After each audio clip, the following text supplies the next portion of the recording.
datangnya Tuhan Roh Kudus yang beri kekuatan, yang mengajar dan menopang. Tiada lelah bekerja bersamamu Tuhan, amin.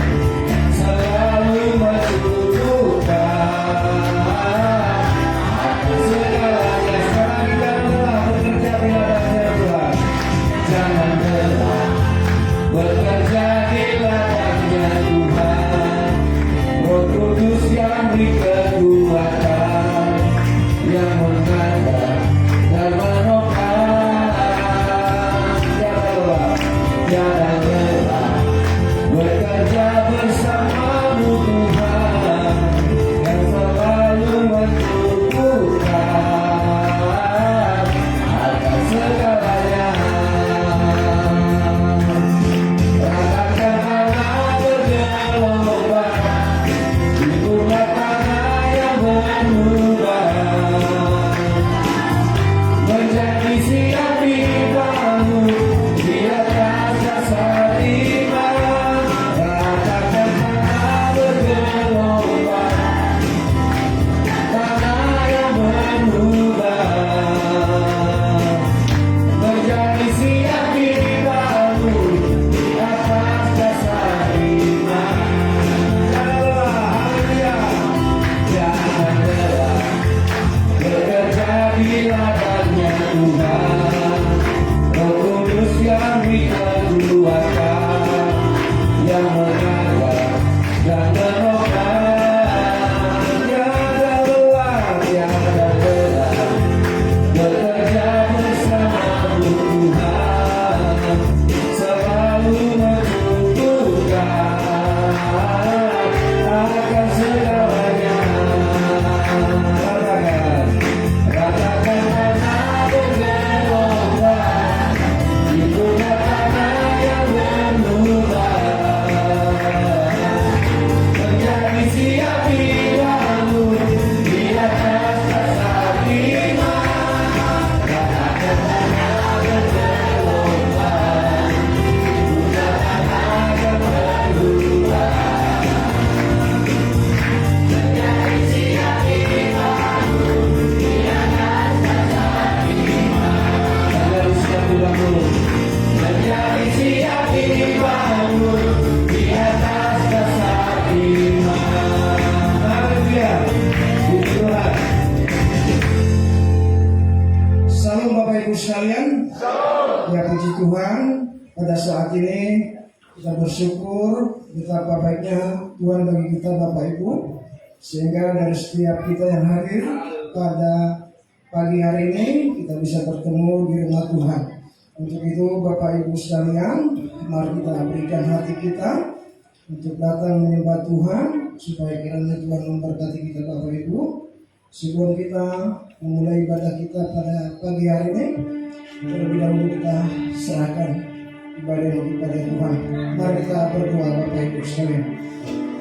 Bapa kami yang di surga, kami bersyukur Tuhan ya kemurahan kebaikan Tuhan bagi kami pada saat ini, sehingga Tuhan pada saat ini Bapak kami datang dari berbagai keluarga, dari berbagai tempat yang berbeda Tuhan, datang kepada Tuhan di tempatnya supaya ini, di tempat kami memuji memuliakan nama Tuhan. Karena kami tahu Bapa, Engkaulah Allah yang luar biasa, Engkaulah kekuatan bagi kami, sehingga Tuhan pada pagi hari ini kami layak wajib untuk datang menyembah, memuji memuliakan nama Tuhan. Untuk itu Bapa, kami serahkan ke dalam tangan-Mu Bapa, supaya Engkau penuhi kami dengan kasih dan kuasa Roh Kudus daripada Tuhan, sehingga Tuhan hati kami akan bersukacita untuk menyembah, memuji memuliakan nama-Mu Bapa. Demikian juga Tuhan saudara-saudara kami yang mungkin masih menuju ke tempat ini, kami serahkan ke dalam tangan Bapa. Biar kiranya Bapa kami yang baik mengantarkan mereka sampai ke tempat ini, sehingga Tuhan kami bisa bersama-sama menyembah, memuji memuliakan nama Tuhan. Demikian juga Tuhan lingkungan gereja ini kami percayakan kepada Tuhan. Demikian juga orang-orang yang lalu lalang biarlah Engkau ubah untuk menjadi berkat bagi kami. Dan gereja ini tetap berdiri di tengah-tengah kota kami, Bangkinang Bapa. Kami akan memulai ibadah ini Tuhan. Engkaulah mengawali sampai nanti berakhirnya ibadah ini.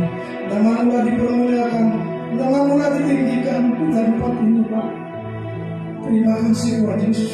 Terpuji nama Tuhan dari saat ini ke kami sampai selama-lamanya. Semua kita yang percaya, mari sama-sama katakan amin. Baiklah Bapak Ibu, mari kita memasuki gerbangnya Tuhan dengan hati yang penuh pujian Bapak Ibu. Halamannya dengan penuh dengan pujian. Mari kita naikkan pujian ini Bapak dengan bersukacita, dengan gembira. Amin.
Ibu sekalian, kita akan lebih lagi menyembah Tuhan. Kita akan merasakan betapa besarnya kasih karunia Tuhan buat kita Bapak Ibu.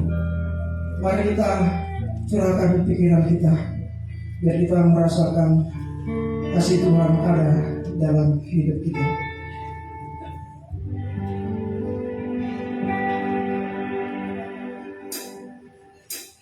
Kasih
untuk meninggikan nama Tuhan di tempat ini Bapa.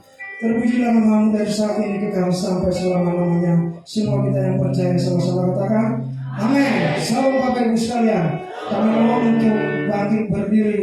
Kita nyanyikan pujian yang terbaik buat Tuhan. Tuhanlah kekuatan dan mazmurku.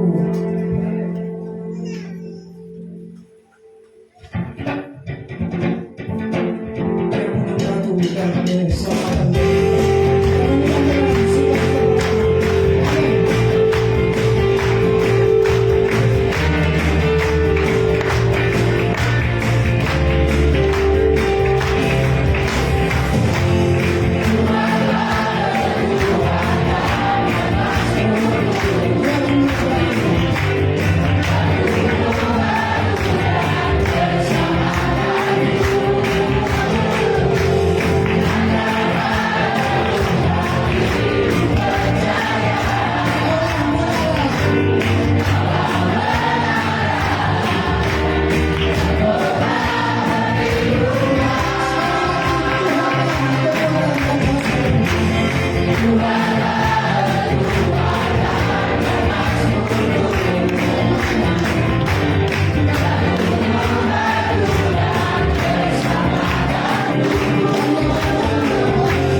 buat kita. Apapun yang kita kerjakan dalam hidup kita Bapak Ibu, kita serahkan kepada Tuhan. Amin. Ya. Nah, tanpa Tuhan kita mungkin tidak mampu menjalankan hidup ini. Terutama kepada generasi kami di depannya. Terima kasih kepada Bapak Gembala. Suatu kehormatan buat keluarga kami. Saya juga rindu anak-anak saya supaya mereka juga lebih mengenal Tuhan. Seperti Pak Hotang tadi, tapi di depan anak-anak generasi supaya merupakan suatu nilai yang plus. Baiklah Bapak Ibu sekalian, kita akan memasuki pendengaran akan firman Tuhan. Marilah Bapak Ibu kita berikan hati kita, kiranya Tuhan menjadi berkat bagi kita, karena Tuhan akan bertindak bagi kita. Kita yakin saat kita mendengar firman Tuhan, Tuhan akan bertindak Bapak Ibu. Kita akan menjaga kita, amin. Kita akan menopang kita. Mari kita angkat pujian ini dengan sungguh-sungguh.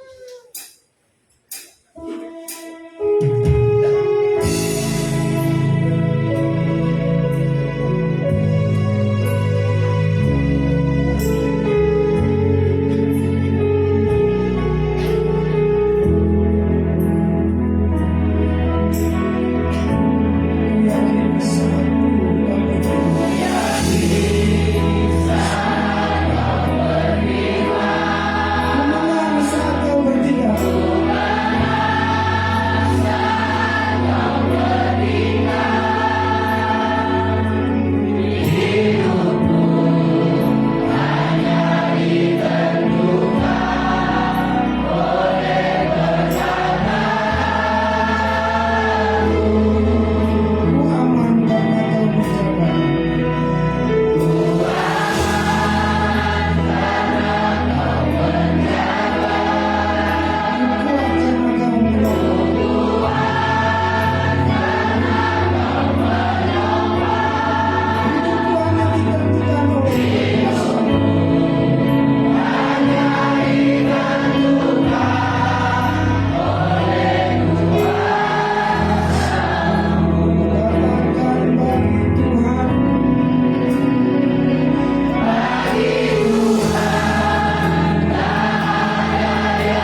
kami lepas pribadi, setiap pikiran, jiwa yang terselubung, biarlah dilihat dengan kemuliaan Tuhan.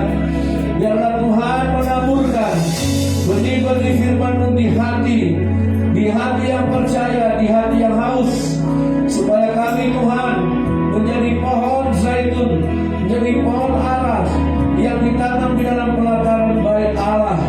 Tuhan Yesus yang bangkit dari antara orang mati, yang sudah mengalahkan maut, yang sudah mengalahkan kebinasaan.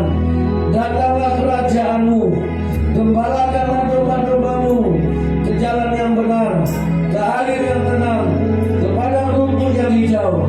Tuntunlah kami domba-domba-Mu Tuhan, sampai kepada tujuan yang kekal, yang sempurna, kasih karunia Allah yang membawa kami kepada keselamatan. Di dalam nama Yesus kami sambut firman-Mu, dengan hati kami percaya dan mengaku Yesus Kristus, Engkaulah firman yang menjadi manusia. Engkaulah yang beri hikmat, pengertian, pengenalan dan takut akan Tuhan. Di dalam nama Yesus, roh jahat, roh iblis yang menipu kami dengan hikmat pengetahuan duniawi yang penuh dengan hawa nafsu dunia, dipatahkan di dalam nama Yesus. Kami berdoa dan bersyukur. Haleluya. Semua kita yang percaya berkata amin. Haleluya. Puji Tuhan, silakan duduk. Tuhan Yesus memberkati kita. Shalom. Haleluya. Kita siapkan hati kita. Saudara yang dikasihi oleh Tuhan, seringkali kita mungkin bertanya, apa hasilnya kalau saya ibadah ya? Nah saudara, kadang-kadang kita melihat, wah si Anu pergi ke gereja beribadah, tiadaannya begitu-begitu saja. Ya mungkin kita juga banyak mengalami dengan orang yang ke gereja, pulang gereja, bahkan melayani tapi hidup tidak mengalami, sehingga kadang-kadang orang jadi malas beribadah. Nah saat ini saudara, kita mau mendengar firman Tuhan yang supaya menjadi jawaban bagi kita, apa untungnya saya beribadah itu. Ya, kita buka dalam kitab Maleakhi pasalnya yang ketiga. Kita akan baca firman Allah ini mulai dari ayat 13. Mulai dari ayat 13 sampai nanti ayat 18. Semuanya kita membacanya bersama-sama secara bergantian. Amin. Kemenangan terakhir bagi orang benar. Ayat 13 saya baca. Ayat 14 jemaat Tuhan yang membacanya. Bicaramu kurang ajar tentang aku, firman Tuhan. Tapi kamu berkata, apakah kami bicarakan di antara kami tentang engkau? 2, 3. Kamu berkata, ada sia-sia beribadah kepada Allah.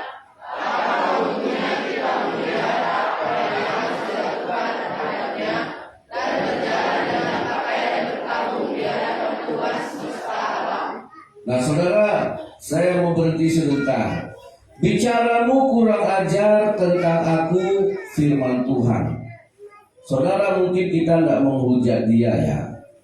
Mungkin kita tidak mendurhaka, mungkin kita juga tidak memberontak dan tidak mencaci maki Tuhan.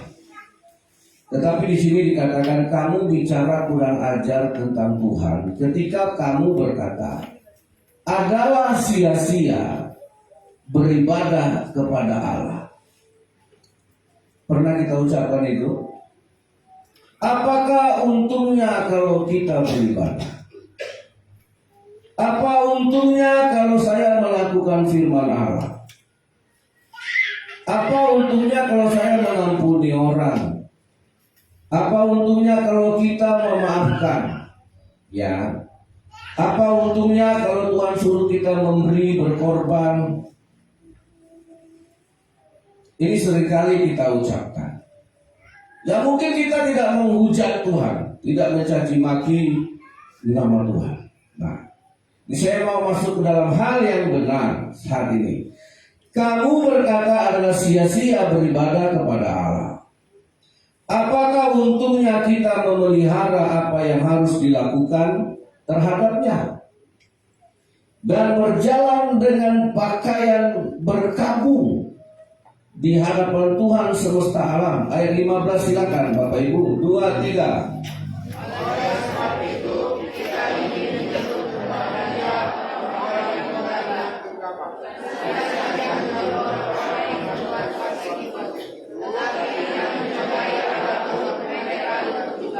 Iya, kita kadang-kadang melihat si anu udah ke gereja, si anu udah bertobat, kok hidupnya mujur. Ya saudara yang dikasih oleh Tuhan, kenapa? Jadi ini pengetahuan yang mau Tuhan beri buat kita. Kenapa saudara? Nah, jadi cetakannya Tuhan tuh begini. Kalau kita mau beribadah, maka akan ada hasil dari ibadah itu. Pertama, jadi orang benar, bukan jadi orang fasik. Orang benar sama orang fasik ini tipis sekali bedanya. Seperti kambing dengan domba, seperti lalang dengan gandum. Halo? Ya. Nah makanya dalam Alkitab itu ada pasir, ada batu. Saudara, kalau kita giling batu jadi pasir, hampir sama saudara. Tapi kalau diaduk pasir dengan semen bisa jadi batu.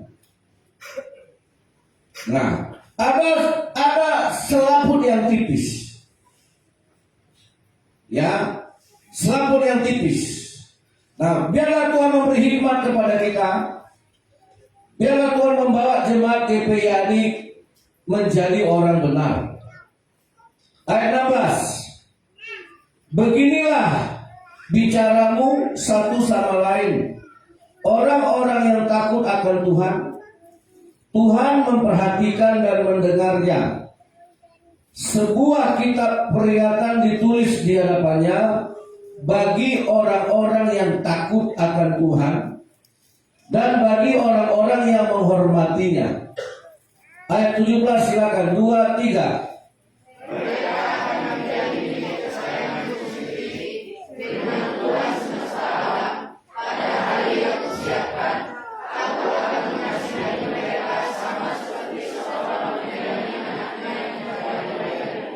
Ayat 18 sama-sama 2, 3. Maka kamu akan melihat kembali perbedaan antara orang benar dan orang fasik, antara orang yang beribadah kepada Allah dan orang yang tidak beribadah kepadanya. Saudara yang dikasihi oleh Tuhan, kamu akan melihat perbedaan. Nah, saudara, nah disinilah kita, jangan sampai kita yang beribadah ini dinilai orang sama aja ya. Orang yang ke gereja, yang nggak ke gereja sama aja. Lebih baik orang nggak ke gereja daripada orang yang ke gereja. Malu kita saudara. Amin. Ya. Makanya saudara yang dikasihi oleh Tuhan, di gereja inilah kita bicara, kita dibentuk, kita diberkati. Mau diberkati, mau dibentuk, mau diurapi, mau dikuduskan, mau dibuat Tuhan mau berhasil, mau dibuat Tuhan beruntung. Intinya adalah kita jadi orang benar. Jadi orang benar. Amin. Jadi orang benar. Nah saudara yang dikasihi oleh Tuhan, ini di gereja, ini di dalam rumah Tuhan. Ya, kalau di dalam rumah Tuhan ini kita tidak lagi tegak lurus dengan kebenaran Allah, di mana lagi saudara? Ya, beberapa hari lalu saya lihat sebuah podcast, gereja juga sudah dirasuki oleh cinta uang. Cinta uang akar kejahatan. Saudara, terjadi manipulasi, terjadi juga korupsi. Uang. Saudara, dulu waktu saya melayani di penjara 2008, tidak ada uang, tidak ada persembahan. Sampai 2012, saya melayani, benar-benar niat mengabdi dan berkorban. Sampai jemaat di sana, Pak, kita bikinlah persembahan. Kita bikin persembahan untuk apa? Untuk Bapak Pendeta. 1 bulan lamanya saya menolak permintaan mereka. Sampai akhirnya mereka sepakat sendiri. Oke? 2012 berjalan. Nah, sekitar 2 tahun yang lalu, lapas membuat kebijakan bahwa setiap pendeta yang masuk dikasih honor. Ini tahun yang ketiga lah mulai. Honornya nggak besar. Di tahun yang ketiga ini saudara tahu, bukan di tahun ini, sekitar 3 bulan yang lalu, ya karena lapas sudah memberikan honor bagi setiap pendeta yang masuk. Yang dulunya saya setiap Selasa, sekarang banyak yang berminat. Jadi saya sekarang ke lapas itu nggak tiap Selasa lagi. Setiap karena sudah keluar kebijakan. Jadi pendeta yang ini mau, yang ini mau. Alhamdulillah, saya bisa banyak waktu di rumah. Amal udah tiap itu lagi tidak. Saudara yang dikasih oleh Tuhan. Nah, kalau pelayanan ini niatnya saya mau dapat uang, saya dapat honor. Saudara, kita sudah melenceng. Kita sudah menyimpang. Jadi Tuhan itu baik. Ya, saya kemarin dapat WA. Aman kami jadwal di lapas Pekanbaru. Mungkin Tuhan sudah tahu, memang Tuhan sudah tahu ya. Karena saya udah gak dapat jadwal lagi, paling saya di lapas Bangkinang itu sekarang sekali sebulan, atau 2 kali sebulan, atau jadi ban serap kalau ada pendeta-pendeta yang itu berhalangan. Aman kami kasih jadwal di lapas Pekanbaru setiap awal bulan. Ya Tuhan itu tahu. Kau udah nggak dapat job di sini, aku buka job di sana. Kan gitu ya. Nah, setiap awal bulan saya udah dijadwal di sana. Nah, saya bilang Tuhan itu memang luar biasa ya. Nggak izinkan saya pengangguran. Saudara, mungkin saudara Pak Pendeta tanya ya, kita kan baru pakai honor nggak? Ya, kita tanya dulu ya. Pakai honor nggak? Karena saya ke Pekanbaru bolak-balik. Sekarang naik tol udah mahal loh. Ya. 44.000 terhilang uang. Ya. Bolak-balik 88.000. Belum lagi minyak, belum lagi makan. Nah sekarang ke Pekanbaru kalau naik mobil ya 300.000 itu hanya untuk jalan. Belum diisi. Saudara, nah sekarang kita mau, kalau di dalam ibadah itu kita masih bertanya apa untungnya? Apa untungnya? Saudara tanyalah Pak Pendeta. Pak Pendeta jadi pendeta apa untungnya? Kita ke gereja tanya apa untungnya? Nah kita sendiri kan nggak tahu.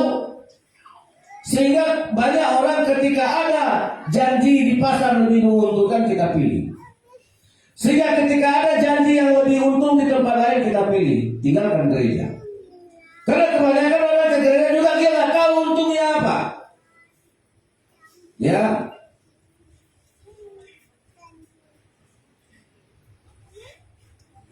Kita selalu menyebut apa untungnya saya beribadah. Nah kadang-kadang orang yang bertanya begitu dia lihat siapa juga apa untungnya. Jadi disinilah saya akan dibedakan di dalam ayat 18. Maka kamu akan melihat kembali perbedaan antara orang benar dan orang fasik. dinyatakan pernyataan Tuhan. Disitulah nanti orang yang beribadah akan bersyukur. Inilah bedanya. Nah, siapa orang benar? Siapa orang fasik? Kita buka dalam kitab Mazmur pasal yang pertama.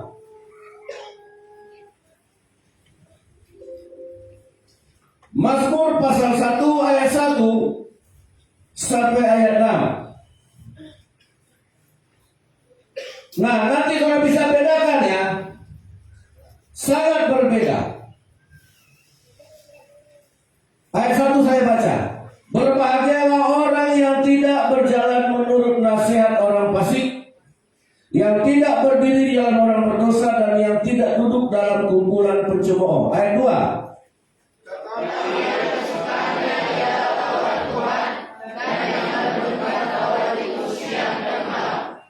Nah, semuanya baca ya nanti ya. Ia seperti pohon. Siapa ini yang seperti pohon? Orang benar. Orang benar. Ia seperti pohon yang ditanam di tepi aliran air, yang menghasilkan buahnya pada musimnya, dan yang tidak layu daunnya. Apa saja yang dibuatnya berhasil. Ini orang benar. Amin. Nah, saya katakan nanti orang benar, orang fasik itu bedanya tipis. Nanti saya akan bikin setipis apa bedanya. Ya. Ayat 4, 2, 3. Bukanlah demikian orang fasik, mereka seperti seorang yang ditiupkan angin. Nah, orang benar seperti pohon, orang fasik seperti beda nggak? Nah, sekarang saudara sekam atau pohon. Makanya kalau selama ini kita masih bingung, apa untungnya aku beribadah? Sama dengan saya, apa untungnya saya jadi pendeta?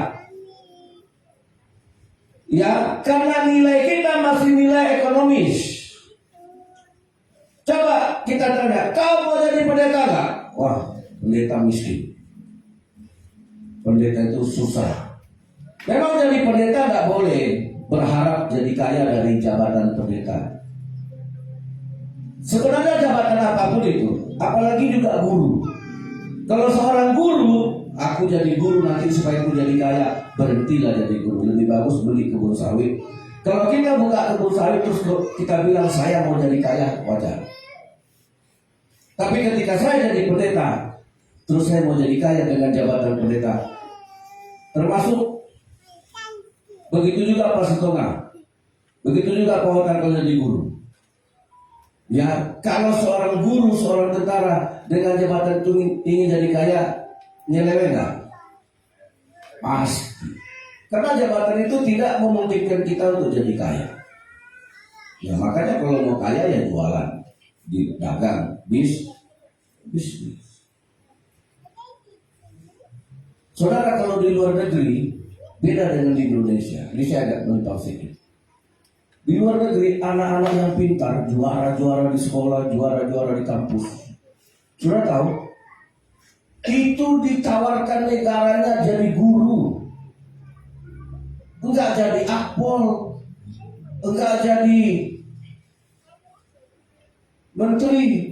Kalau kita gitu kan, pintar, ikut stan.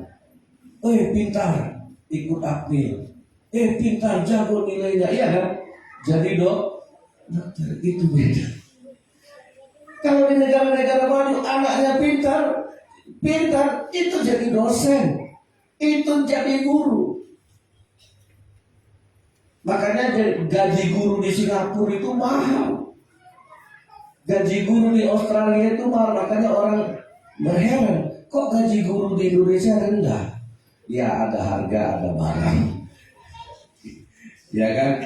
Makanya mereka yang juara-juara, jadi kecil udah jago. Kayak kita kan juara olimpiade, lomba ini pinter, itu difasilitasi guru, direkrut negara jadi guru. Gajinya lebih besar dari hakim. Makanya guru-guru sana besar gajinya. Ya, saudara, saya membaca sebuah literatur gaji guru paling mahal di dunia itu Australia. Ya, makanya anak saudara didik jadi pintar bahasa Inggris, suruh dia melamar jadi guru. Setiap tahun dia bisa kirim uang sama bapaknya, mamanya 120, 150 juta itu bisa. Deleng itu sama dia. Nggak percaya? Nah, cobalah. Ya. Jadi dia, tapi diterima apa enggak ya itu saya nggak tahu kan. Saya juga punya dia nih. Anak saya nanti kalau kau jadi guru di Australia. Kau kirim bapak 200 juta tiap bulan. Saya jadi pendeta kaya. Haleluya, amin. Nah, kan gitu. Nah, baru saya wajar ingin kaya itu. Karena anakku gajinya 500 juta sebulan. Dikasih bapaknya 200 juta, masih 300 juta sama dia. Nggak habis. Karena apa? Ini orang yang punya bibit ini dijadikan. Nah kita nggak beda kan, jomplang kan, seperti pohon dengan beda. Jadi firman Allah ini harus membawa kita kepada satu pemikiran, bukan saja negara maju. Negara maju itu masih di dunia, tapi kita dibawa kepada pemikiran ilahi, kerajaan sorga, amin. Iya. Nah sekarang saudara, ya. Waktu zaman 80-an kuliah dapat IP 3 itu udah hebat rasanya ya. Tapi sekarang dapat IP 3 biasa. Nggak tahu apakah karena tambah pintar atau karena tambah mudah. Cum laude. Jadi sekarang saya tak bangga dengan orang cum laude. Karena apa, nanti dilempar ke dalam lapangan pekerjaan. Nah ketahuan juga. Jadi orang benar dan orang fasik itu, ya saya kembali ke firman. Orang benar seperti pohon, amin, yang ditanam di tepi aliran air, menghasilkan buahnya pada musimnya, dan yang tidak layu daunnya. Jadi saudara, ada buah dalam hidup ini yang diciptakan Tuhan ini, ada potensi. Cuma kita ditanam di mana? Makanya Raja Daud berkata orang benar itu ditanam di dalam pelataran bait Allah. Amin. Ditanam di dalam hadirat Allah. Ditanam di dalam kebenaran Allah. Di situ kita cocok tanamkan hidup kita, saudara. Orang fasik seperti sekam yang ditiup angin. Ayat 5, sebab itu orang fasik tidak akan tahan dalam penghakiman, begitu pula orang berdosa dalam perkumpulan orang benar. Ayat 6 sama-sama 2, 3. Sebab Tuhan mengenal, tetapi jalan orang fasik tujuannya kebinasan. Nah ini beda. Berhasil. Apa saja yang dibuatnya berhasil. Daunnya tidak gugur. Karena apa? Dia ditanam. Garis bawahi dia ditanam. Nah, apa untungnya aku beribadah? Kalau kita masih belum tahu ada untungnya, berarti kita belum tertanam. Halo? Jadi kita di gereja ini jadi penonton. Di gereja hanya jadi penonton saja, tidak tertanam. Kita tidak muncul seperti tanaman baru. Makanya jadi orang Kristen itu harus lahir baru. Amin. Hidup baru, tunas yang baru. Kalau enggak, ya sama aja. Apa untungnya aku ke gereja ini? Saudara, kalau saya ikuti pola pikir kita, apa untungnya juga saya jadi pendeta?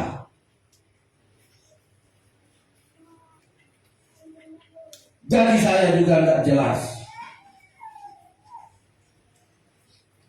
Ya, tapi kalau saya memandang itu sebagai satu keuntungan di dalam pekerjaan Tuhan, bodohnya saya. Kalau saya berkata gaji itu sebagai bentuk keuntungan, itu sama saja saya tidak melayani Tuhan.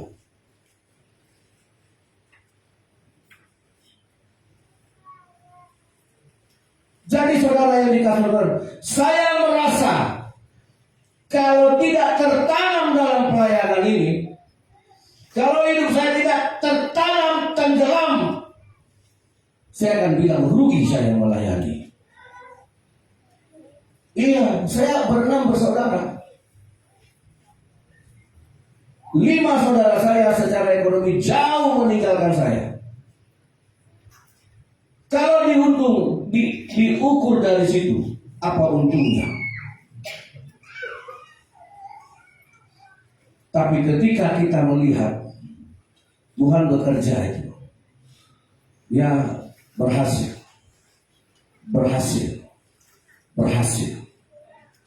Tidak layu daunnya. Amin. Saudara saya menghargai.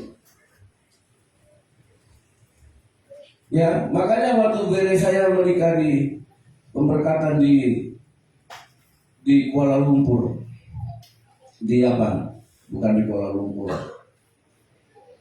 mana? Di Langkawi.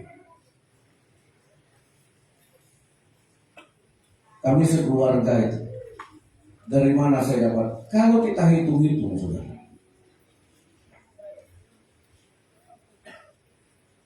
Tapi itulah Tuhan meninggikan kita. Amin. Ya. Mereka lihat. Saya hanya baca berapa ayat karena pakai sistem Anglican pemberkatannya. Makanya jadi pendeta itu harus pintar kan. Bang, gereja mertuaku Anglican. Gereja Anglican itu dari Inggris. Terus gimana sistemnya? Ya, itu untuk membaca Alkitab bahasa Inggris dari pagi sampai siang supaya lidahnya tidak tertutup kan. Karena ngomong Inggris di depan orang yang aneh bahasa Inggris. Dari sini sudah saya siapkan lagu bahasa Inggris. Apa lagunya kemarin? Give thanks. Karena lagu itu sudah saya lama kenal. To the grateful heart, give thanks to the Holy One. Begitu dinyanyikan, oh semuanya senang dong. Ya, terus saudara, kalau orang-orang di sana kan begitu. Habis saya pemberkatan, apa kata mereka? Bagus khotbahnya kata orang-orang itu. Saya pikir apanya yang bagus? Saya cuma baca ayat aja. Saya nggak berani khotbah kayak gini bahasa Inggris. Nanti orang sudah selesai.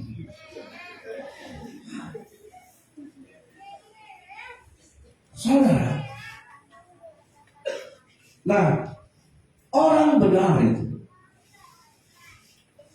Allah bekerja di dalam dirinya. Amin.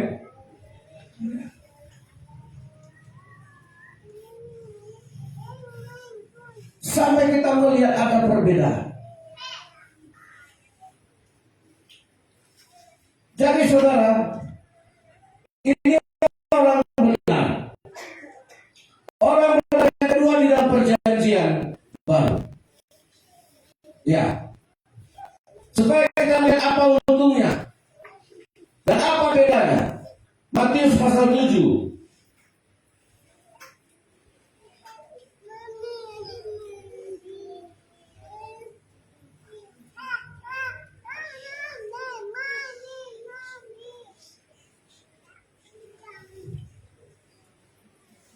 Ayat berapa? Yang orang benar, orang bijak mendirikan rumah di atas batu. Ayo, pasal 7 ayat.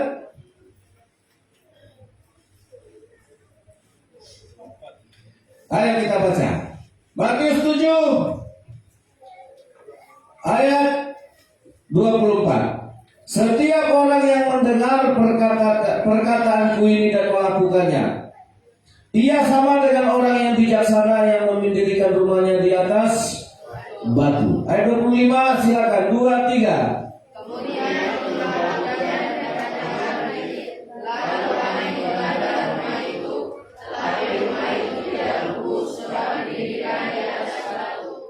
Tetapi setiap orang yang mendengar perkataanku ini dan tidak melakukannya, ini orang fasik tadi ya. Ya, jangan saudara pikir orang fasik itu pembunuh, penjahat yang tidak pernah injak gereja. Pernah. Dia dengar tapi dia tidak lakukan. Orang benar, orang bijak, dia dengar, dia lakukan. Tipis bedanya. Ya. Ayat berapa lagi? Tetapi setiap orang yang mendengar perkataanku ini dan tidak melakukannya, ia sama dengan orang yang bodoh, yang mendirikan rumahnya di atas pasir. Ayat 27 sama-sama. Kemudian turunlah hujan dan datanglah banjir, dan lalu angin melanda rumah itu sehingga runtuhlah rumah itu dan hebatlah kerusakannya. Ada nggak perbedaan orang benar dan orang fasik? Ada nggak perbedaan orang bijak dan orang bodoh? Terus saudara, bisa nggak saudara melihat apa keuntungan orang bijak dan apa keuntungan orang bodoh? Nah, kalau selama ini kita masih bilang, apa untungnya aku ke gereja? Apa untungnya aku beribadah? Saudara, kalau kita tidak jadi orang benar dan tidak jadi orang bijak, tidak tahu kita untungnya. Nah, sekarang tinggal ditanya hati kita. Kalau bukan Tuhan berhasil membuat kita jadi orang bijak dan orang benar, kita tidak akan pernah tahu.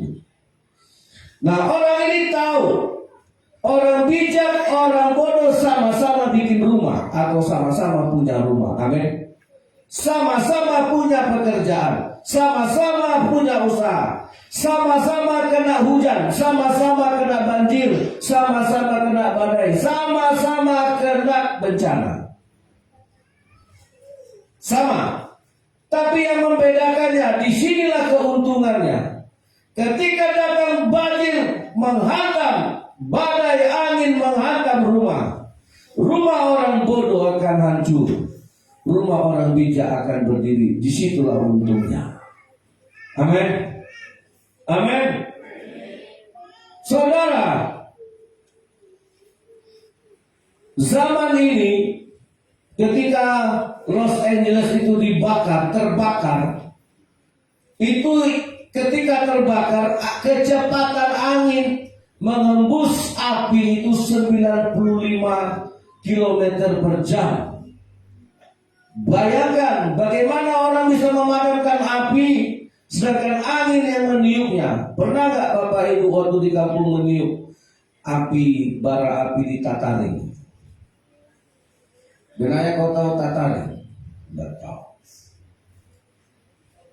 Ini orang Batak yang tidak tahu Tataring, anak-anak. Botoh hamulo. Iya. Gabriel tahu? Botoh Tataring? Bukan taring ya. Nah, udahlah, biar aja lah penasaran. Diuk bara api, kayu api di Tataring, nyala kan? Itu baru tipuan kita berapa ya kecepatannya? Ya, sampai terbakar kumisnya.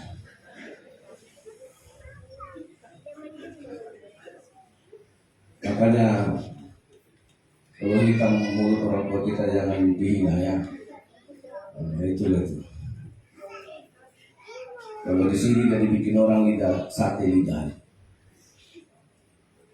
Jadi kecepatan angin itu 95 km per jam. Sampai helikopter mau memadamkan takut. Karena helikopter itu juga nggak bisa terbang dengan kecepatan angin seperti itu. Diterbangkannya helikopter itu. Padahal ini negara canggih, negara hebat. 22 ribu lebih ya rumah habis. Ya, mau memadamkan air, api air nggak ada. Orang itu krisis air, nggak kayak kita. Ya, air kita banyak, termasuk air mata. Berlimpah-limpah. Ada tadi pagi yang sudah berair mata dulu? Ya, habis. Tetapi sekarang badai, banjir, bencana bisa menggila. Tapi Tuhan berkata, orang benar tidak pernah kubinasakan bersama-sama orang fasik. Amin. Itulah keuntungannya. Bukan karena kita teriak-teriak, oh Yesus tolong. Karena Indonesia ini negara yang bertuhan, beragama ya. Setiap kali ada musibah bencana, semua agama menyebut nama Tuhan ya. Tapi bencananya nggak berubah juga. Oh Yesus tolong, oh Yesus tolong. Banjir kan datang dihantam rumah. Oh Yesus tolong. Nah, apa kata Tuhan? Akan banyak orang berteriak-teriak dalam namaku. Tapi apa kata Yesus? Aku tidak mengenal engkau. Tadi yang dikenal Tuhan jalan orang benar, jalan orang fasik. Nah, Tuhan mengenal jalan orang benar, jalan orang fasik menuju. Jadi jangan jengkel, kok Tuhan tidak jawab doa saya. Emang kata Tuhan, aku tidak kenal jalan orang fasik. Loh, aku kan sudah melayanimu Tuhan. Aku kan sudah berseru-seru, aku sudah pandai memanggil nama Tuhan. Mau pakai bahasa mana?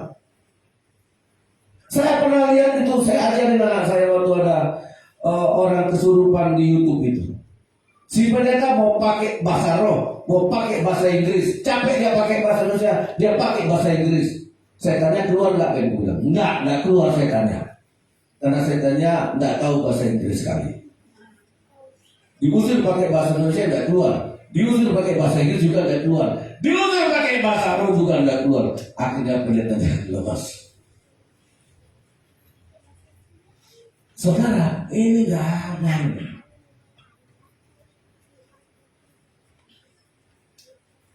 Terus kita mau bangga. Nah, Tuhan nggak kenal. Ayo baca dulu Matius. Ya di situ juga ya, Matius 7 ayat 23 itu. Ya, masih di situ, Matius 7, mumpung masih di situ. Ayat 22.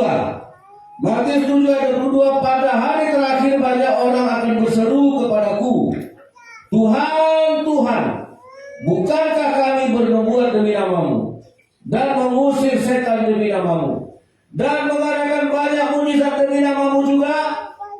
Ayat 23, ayo. 2, 3. Pada waktu itulah aku akan berterus terang kepada mereka dan berkata, aku tidak pernah mengenal kamu. Enyala daripadaku. Nah, makanya saudara, sekarang kan kita malas memuji Tuhan, malas menyanyi. Sekarang kan kita malas berdoa karena tidak terjadi apa-apa. Hidup lancar, tabungan nambah terus, sawit nambah terus harganya, hutang nggak ada. Ya kan, mau beli apa aja bisa. Ya, ke gereja kita jadi penonton. Tiba saatnya dihantam bencana, tiba saatnya atap rumah kita diterbangkan angin, tiba saatnya tidak ada air, habis sawit saudara terbakar. Baru mau berseru, iya kan? Kan baru mau teriak. Sekarang mau nggak teriak, sekalipun tidak terjadi apa-apa. Tuhan tolong Tuhan. Tuhan jawab, aku tidak kenal. Aku tidak kenal. Sama dengan mahasiswa. Hari-hari kayak gini kalian udah belajar, malas belajar, sibuk jalan sana sini, nggak mau belajar, nggak mau baca buku. Tiba besok ujian datang sama Tuhan. Tuhan, tidak ada yang mustahil bagimu. Otakku ini Tuhan yang ciptakan. Tuhan berkata bahwa aku diciptakan serupa segambar. Berkati Tuhan supaya aku bisa menjawab segala pertanyaan. Amin. Mendadak saudara besok jadi pintar, jadi stres. Yang disalahkan Tuhan itu gara-gara aku berdoa. Mendingan aku tidak berdoa, gara-gara aku berdoa jadi stres, marah Tuhan sama. Enggak. Ya kalau mau jadi pintar, berani. Amin. Nah makanya sama hidup ini kan harus berjaga-jaga. Kalau engkau rajin berdoa, anak-anak sekolah rajin belajar, tiap hari dia belajar, rajin dia belajar, baca buku, dia lihat bukunya. Terus besok mendadak Pak Guru bilang, kita ujian hari ini, siap. Nah, coba yang nggak pernah belajar, kita ujian hari ini, langsung berhenti gantinya. Ya kan? Karena nggak pernah siap. Jadi orang Kristen yang benar itu harus siap. Amin. Nah sekarang sinilah kita. Ayo karena pemimpin tadi udah semangat itu sampai besaran. Saking cepatnya itu daripada ini kan gitu. Jadi ya saudara pikir nyanyi salah Tuhan tidak terima. Ya pernah pendeta nyanyi musik setan lagunya gini. Haleluya. Tuhan Maha Kuasa, haleluya, Tuhan Maha Kuasa. Ayo jemaat, nyanyi haleluya. Akhirnya setan bisa pergi walaupun nyanyi salah. Haleluya, Tuhan Maha Kuasa, haleluya, Tuhan Maha Kuasa. Pendetanya lupa untuk mengulang dari awal. Datang jemaat, kingkong badannya besar, tapi aneh kakinya pendek. Ini kalau lagi kebaktian tidak apa-apa. Ini lagi kebaktian mengusir setan pergi kok. Ya, karena yang datang kingkong. Ini salah, jangan diketahui. Tuhan tahu hati kita. Amin. Setannya pergi. Daripada tadi pakai bahasa Inggris setannya nggak pergi, pakai bahasa Indonesia setannya nggak pergi, lebih baik kita memuji Tuhan. Tuhan datang, setannya pergi. Amin. Nah itu. Kalau setan pergi kan kita jadi orang benar. Jadi saudara, sama-sama dunia ini akan menghadapi musibah. Dunia ini akan menghadapi bencana. Ya, Indonesia juga akan tidak lama, saudara. Ya, angin topan, angin badai itu akan datang. Kok tidak pernah terjadi, sekarang terjadi. Itulah tanda-tandanya akhir zaman. Itulah tanda-tandanya akhir zaman. Sama dengan mobil yang umur 30 tahun dengan umur mobil yang masih 5 tahun. Kalau mobil Pak Otang itu kan tidak ada tanda-tanda udah sebentar rusak, sebentar ke bengkel. Ya kan? Coba ada mobil yang 30 tahun. Nggak hujan aja besok lagi. Meraung-raung dulu ya. Iya, ini maaf ya, bukan saya nyindir ya. Ya namanya udah tua, ya kan? Masuk lubang sedikit patah dia. Udah lah ini, habis dong, hati-hati, nggak kau lihat lubang ini.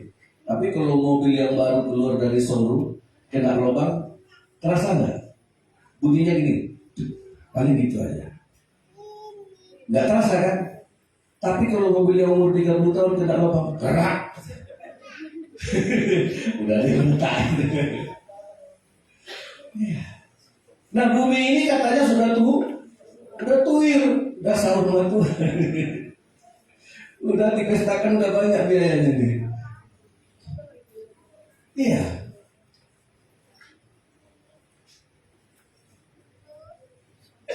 Kalau mobil baru kaca lampunya masih kinclong kan, begitu dihidupkan cus terang. Jumpa mobil yang 30 tahun begitu dihidupkan lampunya apa? Karena kacanya udah murah, udah kuning, sudah gosok pakai apa? Dunia ini udah tua, disenggol dikit aja sama Tuhan udah gemetar. Terus di mana? Nah kita sudah dipersiapkan Tuhan. Jadi orang bijak, datang angin, datang badai, datang banjir, engkau tetap berdiri. Amin. Karena Tuhan yang ada dalam diri kita. Karena yang bisa dipahami itu bukan alam. Yang bisa dipahami Tuhan itu bukan sungai. Dulu sungai dalam, sekarang jadi dangkal. Dulu sungai lebar, sekarang jadi sempit. Tuhan tidak bisa baharui. Yang mau dibaharui Tuhan, saudara dan saya. Amin. Amin.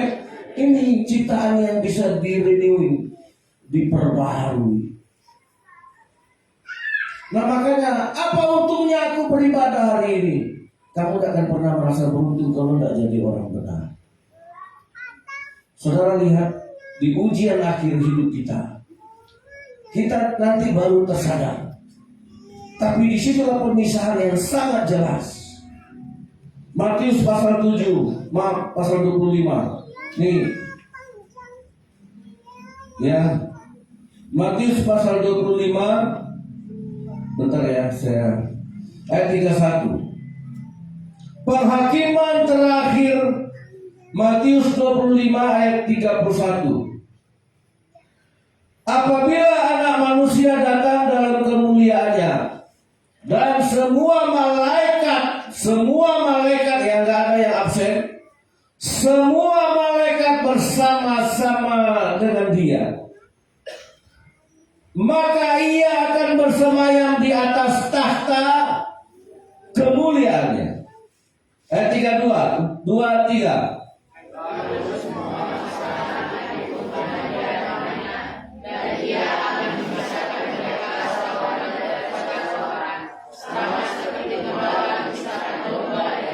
Nah, orang benar, orang fasik itu seperti kambing dan domba. Satu keluarga, tapi bisa dibedakan. Dan pada penghakiman terakhir, Yesus datang dengan seluruh malaikat. Dia akan memisahkan mana yang kambing, mana yang domba. Ini mirip. Makanya saudara yang dikasih oleh Tuhan, ini tidak bicara yang satu penjahat, sangat brutal, yang satu alim. Nah, itu gampang membedakannya. Makanya banyak orang Kristen. Nah, salah satu kelemahan orang Kristen itu begini. Karena waktu saya pelayanan di kampung kemarin, masih banyak orang Kristen yang percaya sama roh orang mati. Oh enggak Pak Pendeta, bohong. Ya, ada satu orang datang, suaminya. Ya, dia dulu nih istri, suaminya nih seorang asisten di PTP.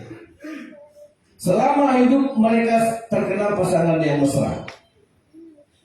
Ya, ini kesaksian ini. Mesra sekali pasangan ini.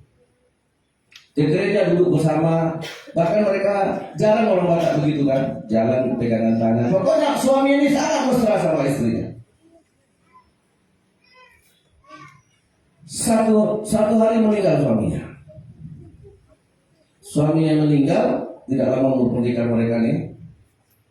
Tapi istrinya tidak menikah lagi. Nah, seringkali suaminya datang dalam penglihatan, dalam mimpi. Selalu datang, nah dia pun merasa terhibur, merasa senang. Suamiku datang dalam mimpi.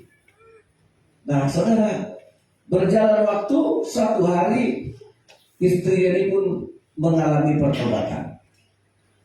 Oke?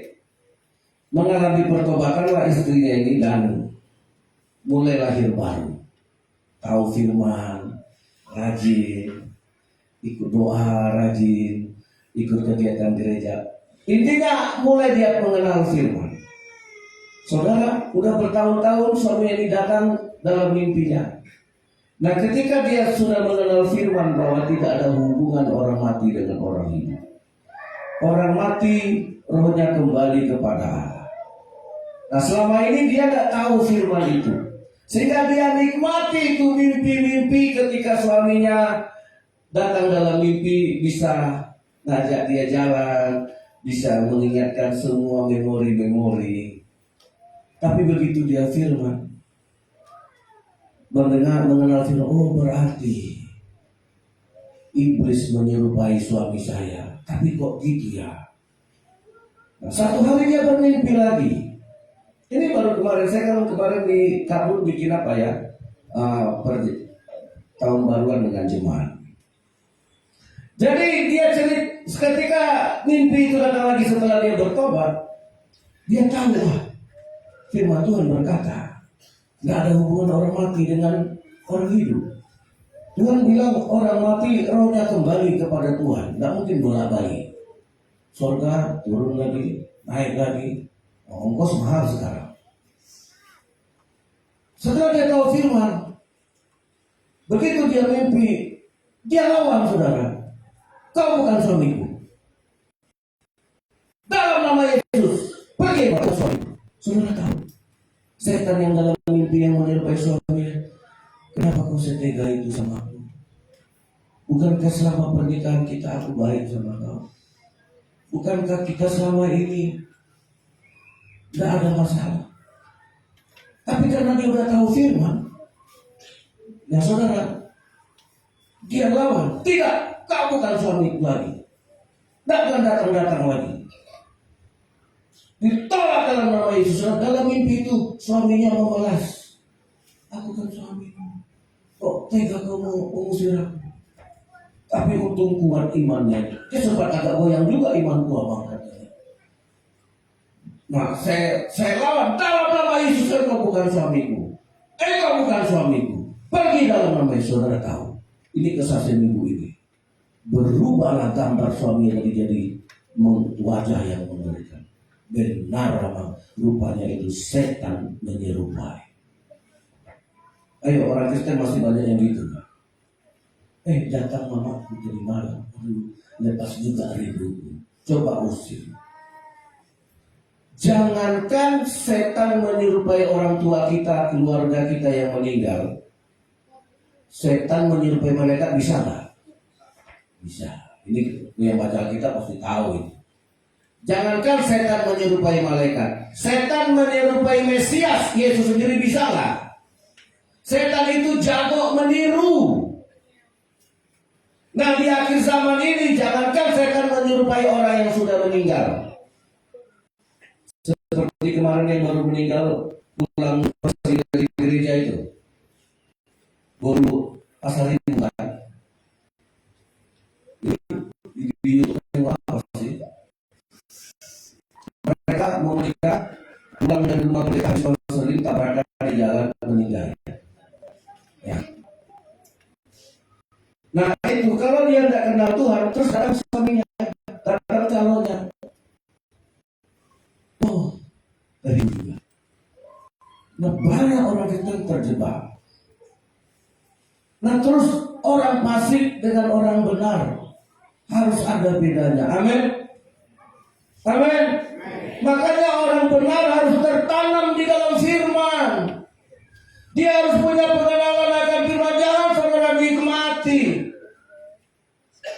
Ada nggak orang Kristen yang indigo? Tahu indigo kan? Apa? Pemulung. Kue yang ada coklat di tengahnya. Yang bisa melihat roh-roha. Itu setan. Bukan karunia. Nggak ada karunia itu di Alkitab. Setan yang menumpang. Ya, saudara. Nah, waktu si Erik itu kena, saya sempat kena itu. Kami doakan, usir dalam nama Yesus. Ya kan? Ada juga satu jemaat gereja ini dulu yang begitu, Pak, aku terganggu lama-lama, Pak. Kenapa? Selama ini kalau aku duduk-duduk di teras, terus kulihat orang lewat terus di belakangnya ada setan yang ikutinya. Jadi selama ini akhirnya itu mengganggu dia. Bisa nggak aku dilepaskan dari situ? Bisa, Pak. Bisa Bu, aku bilang. Bisa banget. Terus selama ini ibu ke gereja begitu, iya. Terus ibu ke gereja ada lihat itu nggak? Ada, Pak. Ayah ada nggak? Jadi ibu itu selama ini ke gereja, dia nampak, oh ada setan yang mengikuti jemaat-jemaat yang ke gereja. Dia dapat juga. Tapi saya tidak perlu sebut namanya. Istri saya bilang, siapa? Saya tanya. Satu hari saya tanya, siapa bu? Yang itu pak. Oh, ada nggak dia? Jadi akhirnya dia tidak nyaman. Nah ini saudara, orang Kristen itu harus jadi orang benar. Amin. Sekarang dia udah bebas.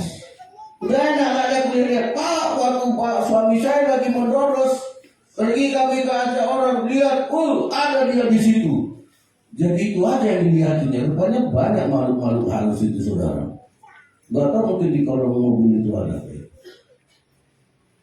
Akhirnya memang semuanya pergi dia nanti ikut suaminya. Dia kan ikut suaminya kan manen.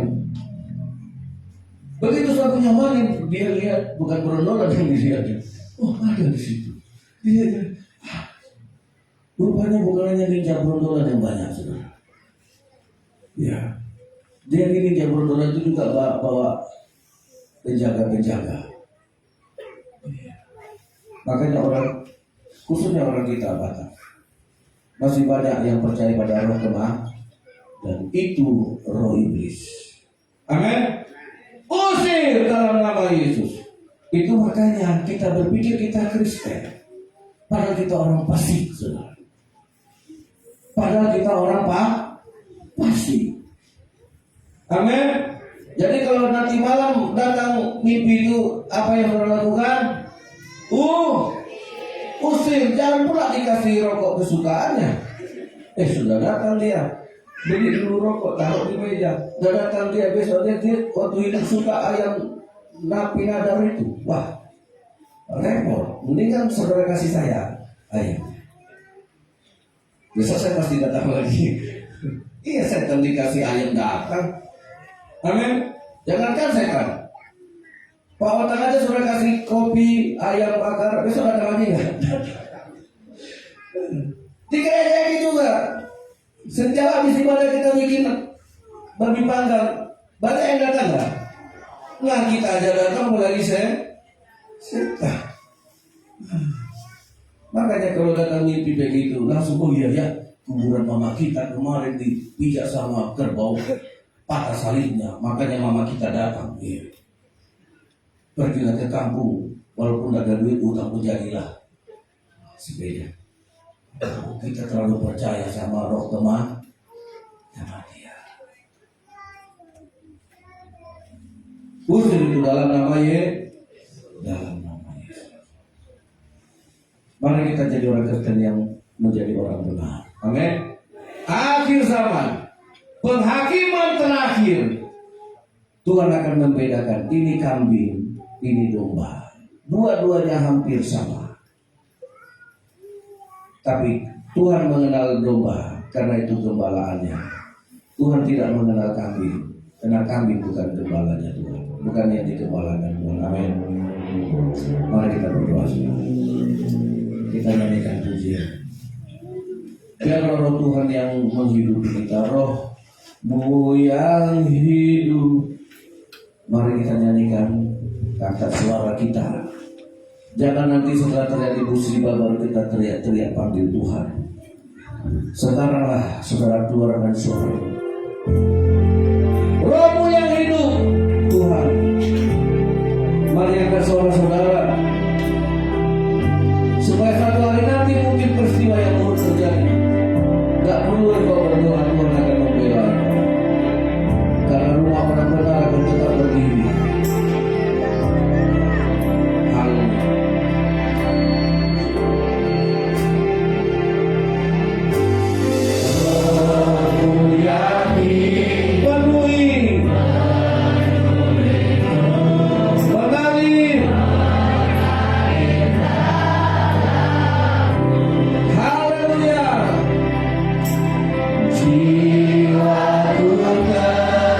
Bersama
Allah pencipta yang tidak ada menjadi ada, Allah pencipta semesta.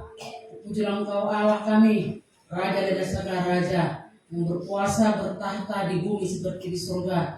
Engkau Allah yang berjaya, Allah yang dahsyat dari sekarang sampai selama-lamanya. Terima kasih Tuhan Yesus buat firman-Mu yang sudah kami dengar, yang sudah dikabulkan oleh hamba-Mu di tempat ini Bapa. Biarlah Tuhan kami datang di tempat ini hanya satu tujuan kami Tuhan, untuk mengenal Tuhan lebih dalam lagi dalam kehidupan kami. Kami boleh hidup berjalan di dalam kebenaran-Mu ya Bapa. Biarlah kami Tuhan datang di tempat ini, tujuan kami hanya untuk pertobatan Bapa. Bertobat meninggalkan segala kedagingan kami, bertobat meninggalkan segala Tuhan kepastikan kami Bapa. Biarlah kami hidup dalam kebenaran-Mu Tuhan Yesus, sehingga kan Tuhan boleh duduk dalam tahta kerajaan-Mu Bapa. Kerajaan surga yang telah sediakan bagi kami, itulah Tuhan tempat kami Bapa di akhir kekal Bapa. Pujilah Tuhan Yesus, berkati juga hamba-Mu Bapa yang sudah melakukan firman-Mu di tempat ini. Biarlah Tuhan kewahyuan baru, hikmat dan kebijaksanaan yang baru Tuhan Kau berikan pada hamba-Mu ini Bapa. Urapi dia Bapa senantiasa Bapa, kemanapun hamba-Mu ini melayani, nama Tuhan yang dipuji dan dipermuliakan. Pujilah Engkau kekal sampai selama-lamanya. Dan biarlah Tuhan kami bawa firman dalam setiap luluh hati kami Bapa. Kami berbuat hidup benar dimanapun kami berada. Dimanapun kami Tuhan, Tuhan tempatkan Bapa. Tuhan tanam kami Tuhan di peradaban baru Bapa. Agar kami Tuhan menjadi saksi-Mu Tuhan. Di akhir jalan ini Tuhan, sebanyak hal yang akan terjadi dalam kehidupan kami. Kami percaya Tuhan, apapun itu terjadi Tuhan Yesus, kami percaya Tuhan, pernyataan yang sempurna itulah Tuhan, yang selalu Tuhan menyertai kehidupan kami hari demi hari, sehingga kami Tuhan boleh berdiri Tuhan sampai Tuhan datang menjemput kami di awan-awan yang permai. Terima Tuhan kerinduan kami Bapa. Terima kasih Tuhan Yesus. Roh Kudus kuatkan kami, mampukan kami untuk kami boleh melakukan firman-Mu dalam setiap hati kami Bapa, dalam setiap hidup kami Bapa. Karena kami tahu Tuhan, tanpa Tuhan kami tidak dapat berdiri Bapa dalam kehidupan ini Tuhan Yesus. Dan kami percaya ada Tuhan satu-satunya yang ada di hidup kami, yang sanggup Tuhan menghidupkan kami, memulihkan kami, menyembuhkan kami, memenangkan kami Tuhan Yesus. Terpujilah Engkau dari sekarang sampai selama-lamanya. Terima kasih Tuhan. Sebentar juga kami akan memberikan persembahan kami Bapa. Tuhan ajar kami Tuhan memberikan terbaik bagi-Mu Tuhan Yesus. Bukan kami Tuhan yang mengasihi kami, Engkau Tuhan mengasihi kami dahulu. Oleh sebab itu Tuhan ajar kami Tuhan lebih mengasihi Engkau lebih lagi Tuhan, dengan hidup kami, dengan hati kami Tuhan Yesus. Persembahan kami adalah hidup kami yang benar di hadapan-Mu. Persembahan uang kami Tuhan yang alat di tangan-Mu Bapa. Kami boleh Tuhan pakai untuk menyapa jiwa-jiwa di tempat ini, dimanapun Tuhan pelayanan berada Bapa. Terpujilah Engkau bagi yang siap memberikan persembahan. Mari sama-sama katakan amin. Salam Bapak Ibu sekalian, kita percaya Tuhan akan membalaskan persembahan kita untuk kemuliaan nama Tuhan 30, 60, 100 kali lipat lewat pekerjaan kita. Mari kita berikan dengan sukarela Bapak Ibu sekalian. Kita angkat pujian buat Tuhan, hari ini kurasa bahagia.